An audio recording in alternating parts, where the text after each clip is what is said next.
உண்மையாக சொல்லு. Hi friends, இப்போ நம்ம என்ன பார்க்க போகிறோன்னா ஆந்திரா கோலார் சட்னி எப்படி பண்ணுறதுன்னு பார்க்க போகிறோம்.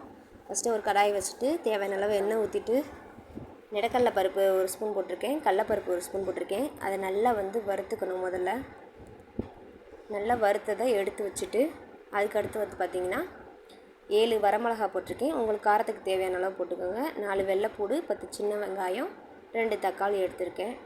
அதையும் நல்லா பேனில் எண்ணெயை ஊற்றி நல்லா வதக்கிடுங்க. வதக்கிட்டு தேவையான அளவு கொஞ்சம் உப்பு போட்டுக்கோங்க. உப்பு போட்டிங்கன்னா கொஞ்சம் நல்லா வதங்கிடும். வதங்கினோடனே கொஞ்சம் சின்ன சைஸ் புளி ஒன்று எடுத்துருக்கேன், அதையும் போட்டுக்கிறேன். போட்டு நல்லா வதக்கணும். நல்லா நல்லா வதங்கினதும் இந்த ஸ்டேஜுக்கு வந்தோடனே எடுத்து வச்சுருங்க. நம்ம வறுத்து வச்ச கடலப்பருப்பையும் இதையும் சேர்த்து ஒன்றா போட்டு அரைச்சி எடுத்துடுறோம். இப்போ அரைச்சி எடுத்துகிட்டு தாளித்து விட்டிங்கன்னா நம்ம ஆந்திரா ஸ்டைல் கோலார் சட்னி ரெடி ஆயிடுச்சு. இந்த வீடியோ பிடிச்சிருந்தா மறக்காமல் லைக் பண்ணுங்கள், ஷேர் பண்ணுங்கள், சப்ஸ்கிரைப் பண்ணுங்கள். தேங்க்யூ.